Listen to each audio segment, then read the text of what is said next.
کہا تھا نا تمہارے پرائم منسٹر عمران خان نے مرغیاں گھر میں پالو، پال سکتے ہو، اذانیں بھی دیں گی، فرشتوں کی خبر بھی دیں گی، نہیں ہم نے پالنی، چلو چوسو پھر پکڑو آپ، مرغی بھی ہاتھ سے گئی، انڈا بھی ہاتھ سے گیا، گوشت بھی ہاتھ سے گیا۔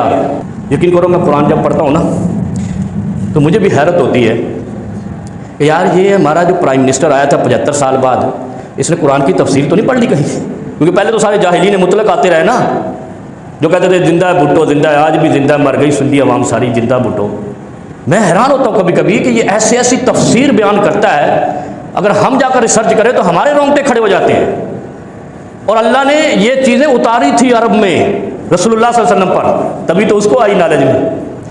اللہ نے اس کو کہا آپ سب قسمیں اٹھائیں گے عمران خان جھوٹا ہے، تو باقی تو سارے کعبے دے امام بٹھائے نے تجھے، اور جھوٹ کرتے، یعنی اتنا انہوں نے جھوٹ کی رٹ لگائی رکھی، پوری دنیا میں اس پر ایک بھی جھوٹ ثابت نہیں کر سکے۔ وہ گھڑی والے بھی بھاگ گئے، اور رات کو بھی کوئی بھاگ گئے، سب بھاگ گئے۔ اس کا مطلب ہے سچ کو آنچ نہیں ہے، یہ ماننا پڑے گا۔ عمران خان میرا رشتہ دار نہیں ہے، نہ میرے علاقے کا ہے۔ وہ کوئی سچے کی تعریف کرو تاکہ رزق خدا بڑھائے، شکر کرو تاکہ رزق خدا بڑھائے۔ جو قوم شکر نہیں کرتا اللہ ان کو بھوک اور افلاس سے مار دیتا ہے۔ اور تم نے عمران خان کی ناشکری کی ہے، وہ کہتا تھا گھروں میں رزق کی اجناس کی پیداوار کرو، تم نے انکار کیا، مذاق کیا، خدا نے تمہارے ہاتھ سے آٹا بھی گم کر دیا۔ جو پاکستان دنیا کا چھٹا بڑا ملک گندم پیدا کرنے والا ہے، اس آٹے سے تم محروم ہو گئے۔ ایسے بھیڑ بکریوں کی طرح میں نے دیکھا ٹرکوں کے پیچھے بھاگ رہے ہیں۔ مذاق اڑایا تھا نا عمران خان کی باتوں کا، مرغی کے انڈے کے لیے روز مظاہرے کر رہے ہو، گوشت کے لیے کر رہے ہو، دودھ کے لیے کر رہے ہو۔ وہ پاگل نہیں تھا، اس نے ریسرچ کی تھی، قرآن پہ بھی ریسرچ کی تھی، انسانیت پہ بھی ریسرچ کی تھی۔ پھر اس کی زندگی کو دیکھو، ساری زندگی وہ اس قوم سے مخلص رہا، کرکٹ جیت کر دیتا رہا۔ اس کو کیا فائدہ ملا تمہارے لیے کرکٹ کا ورلڈ کپ لینے کا؟ تمہارے لیے جیتا نا۔ اس کا مطلب ہے اس کو قوم سے ہمدردی ہے، پاکستان سے محبت ہے، وہ اس کی شان چاہتا ہے، آن چاہتا تھا۔ نہیں سانو یہ تو مال لٹن والے چاہیے نے، کپ جتن والے نہیں چاہیے۔ واقسم باللہ جہد ایمانہم۔ مجھے لوگ کہتے ہیں آپ عمران خان کے وہ بڑے تعریف کرتے ہو، بھائی میں تو تعریف خدا کی بھی کرتا ہوں، رسول اللہ کی بھی کرتا ہوں، اصحاب رسول اللہ کی بھی کرتا ہوں، پاکستانیوں کی بھی کرتا ہوں جو سچ کا ساتھ دیتے ہیں۔ ہر روز شام کو آواز لگتی ہے، بیٹھ کے میراثی ٹی وی پہ کہہ رہے ہوتے ہیں پاکستان ڈیفالٹ کرنے والا ہے، خدا کرے۔ اچھا ایک آدمی کہتا ہے اللہ کرے ہم ڈوب جائیں، میں کہا بے غیرتا تو ڈوب جا، ہم کیوں ڈوبے؟ ہم سچ کے ساتھ ہیں، تم جھوٹ کا، تم کہتے تھے میاں دے نعرے وجن گے، تیرے سر تے آٹے دے پیڑے وجن گے۔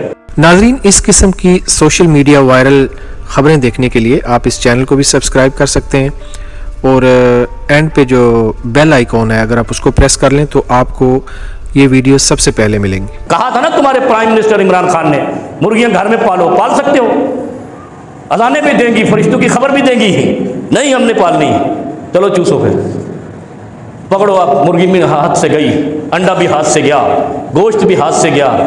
یقین کرو میں قرآن جب پڑھتا ہوں نا تو مجھے بھی حیرت ہوتی ہے کہ یار یہ ہمارا جو پرائم منسٹر آیا تھا 75 سال بعد، اس نے قرآن کی تفسیر تو نہیں پڑھ لی کہیں؟ کیونکہ پہلے تو سارے جاہلین مطلق آتے رہے نا، جو کہتے تھے زندہ ہے بھٹو، زندہ ہے، آج بھی زندہ ہے، مر گئی سندھی عوام ساری، زندہ بھٹو۔ میں حیران ہوتا ہوں کبھی کبھی کہ یہ ایسی تفسیر بیان کرتا ہے، اگر ہم جا کر ریسرچ کریں تو ہمارے رونگٹے کھڑے ہو جاتے ہیں۔ اور اللہ نے یہ چیزیں اتاری تھی عرب میں رسول اللہ صلی اللہ علیہ وسلم پر، تبھی تو اس کو آئی نالج میں۔ اللہ نے اس کو کہا آپ سب قسمیں اٹھائیں گے عمران خان جھوٹا ہے، تو باقی تو سارے کعبے دے امام بٹھائے نے تجھے، اور جھوٹ کرتے، یعنی اتنا انہوں نے جھوٹ کی رٹ لگائی رکھی، پوری دنیا میں اس پر ایک بھی جھوٹ ثابت نہیں کر سکے۔ وہ گھڑی والے بھی بھاگ گئے، اور رات کو بھی کوئی بھاگ گئے، سب بھاگ گئے۔ اس کا مطلب ہے سچ کو آنچ نہیں ہے، یہ ماننا پڑے گا۔ عمران خان میرا رشتہ دار نہیں ہے، نہ میرے علاقے کا ہے۔ وہ کوئی سچے کی تعریف کرو تاکہ رزق خدا بڑھائے، شکر کرو تاکہ رزق خدا بڑھائے۔ جو قوم شکر نہیں کرتا اللہ ان کو بھوک اور افلاس سے مار دیتا ہے۔ اور تم نے عمران خان کی ناشکری کی ہے، وہ کہتا تھا گھروں میں رزق کی اجناس کی پیداوار کرو، تم نے انکار کیا، مذاق کیا، خدا نے تمہارے ہاتھ سے آٹا بھی گم کر دیا۔ جو پاکستان دنیا کا چھٹا بڑا ملک گندم پیدا کرنے والا ہے،